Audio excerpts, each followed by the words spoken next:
Shaq Barrett led the NFL in sacks a year ago. He had almost 20, which was actually more than his previous 5 years in the league combined. This offseason, the Bucks put the franchise tag on Barrett. He's 27 years old, and he told SiriusXM NFL Radio that a long-term deal seems unlikely before the July 15 deadline. So like most of us playing a waiting game, right now there's currently 12 defensive ends making more than $16 million, with DeMarcus Lawrence leading the way with 21 per year. So, in or out, it is smart for Barrett to bet on himself this year rather than jump at the opportunity to take a long-term deal under market value. Yeah, this is a tough one, BT, because it's not like he's a young man. I mean, he's been in the league for 5 years now, and you want to get that deal, that long-term deal, sooner rather than later, because just in case you have length in your career, you maybe get another one when you're 31 or 32. If you still got some gas left in the tank.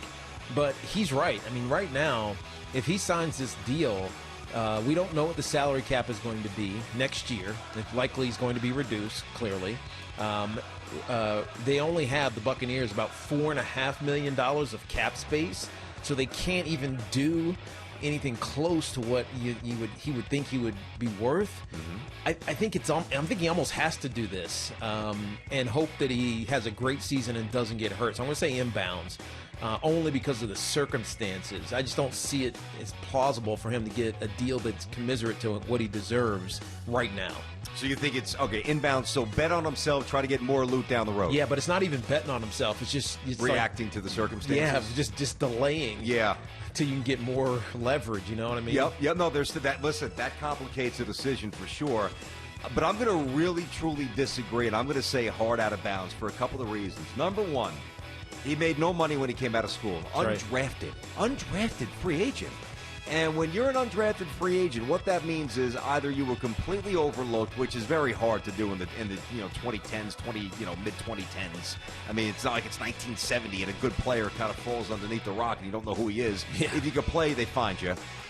Or the league was a bit dubious on his athletic traits. Okay, whether it was a little size-speed combo or something else, maybe. He's going into year 7, as Tiki said. He's made no real discernible money. He's had one great year and 5 very nondescript seasons. Get some real money and take care of not only your family, but your children's generation.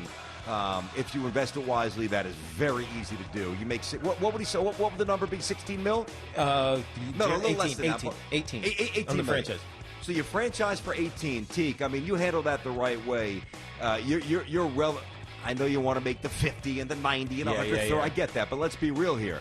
Stick some real money in the bank and set yourself up for a really great life. Because let's face it, if he goes from 19.5 this year down to like 6 or 7 or 8 or 9, even if it's 10 and there's a discernible drop-off, now it's like, well, all right, it was one great year. He's trending toward 30. He'll never get that big a loot.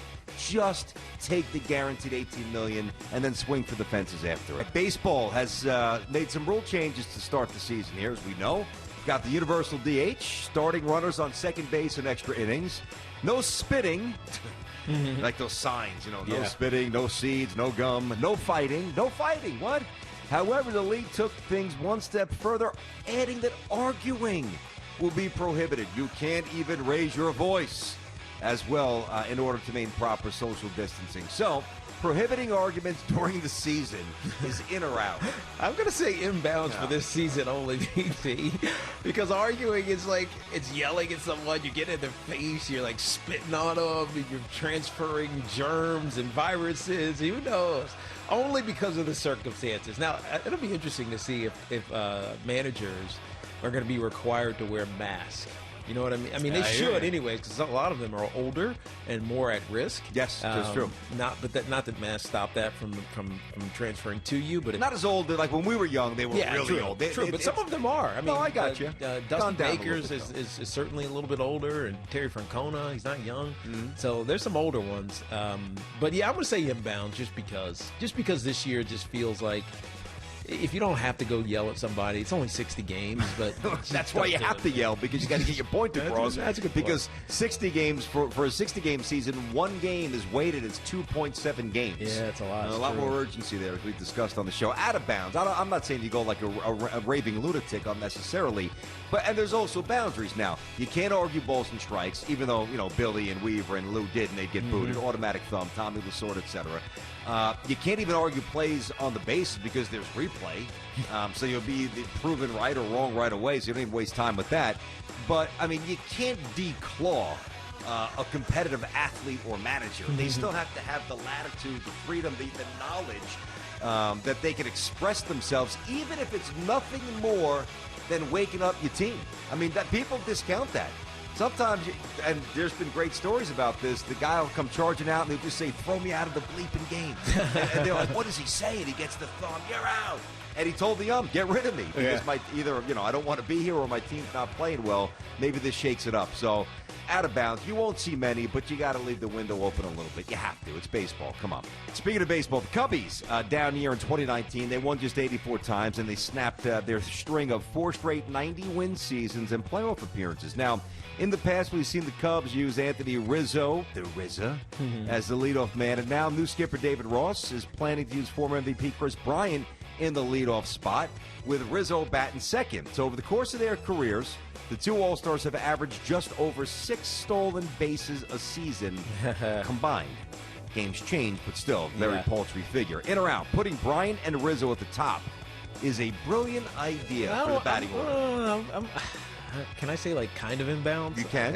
I want to say kind of inbounds, BT, because, look, the one thing you do know about putting guys at the top of the order is that they're going to just get up more. You know what I mean? There's going to be more plate appearances. And so the opportunity for Kris Bryant and Anthony Rizzo to either take 1 yard or get an extra base hit and put themselves in scoring position, the more you can do that, the better you have chances of scoring and winning. And especially in this season where runs are going to be paramount, man. You can't just say, you can't happen to have a bad day and think you're going to win, or at least advance, and get to the postseason. And so I'm going to say inbounds of this. I think kind of inbounds, but I wouldn't stick with it for for perpetuity. Yeah, I mean, maybe you experiment a little bit. I'm fine with this. I'm going to say out of bounds as well. It's a trend that you've seen. Aaron Judge is batted in the 2 spot, which is really bothering Yankee fans. Why would you put a 6'8", superhero in the 2 spot? Well, it's what Tiki said: get the additional at bats, etc. When we were growing up, Wade Boggs was, he didn't lead off all the time. Matter of fact, he led off roughly 45% of his career. All right, it encompassed a long time, obviously, but so roughly half of his at bats were from the 1 spot. He had 24 stolen bases in 18 years. He couldn't run at all. What he did do was work the count, on base percentage over almost 415, and a surgical eye like Gwynn and all those great Ron Crew who we had on the show 2 weeks ago. Mattingly, those high average, low strikeout, high contact players. So I get it, and here's the thing too, in a lot of circles, runnings, attempted stolen bases are frowned upon, is viewed as, a tool for the ignorant right now in the modern metrics of the games, the way it's played. So I like it. Again, I wouldn't be married to it like Tiki said, but you get your 2 best hitters up there in theory. Now, Kris Bryant needs to be a little bit better. Like, he was supposed to be an all-time great. He's been good. He's got to be better and reward his skipper's faith. I'm okay with it. I'll say out of bounds as well. Tune in next time for another edition of Inbounds or Out of Bounds with Tiki and Tierney.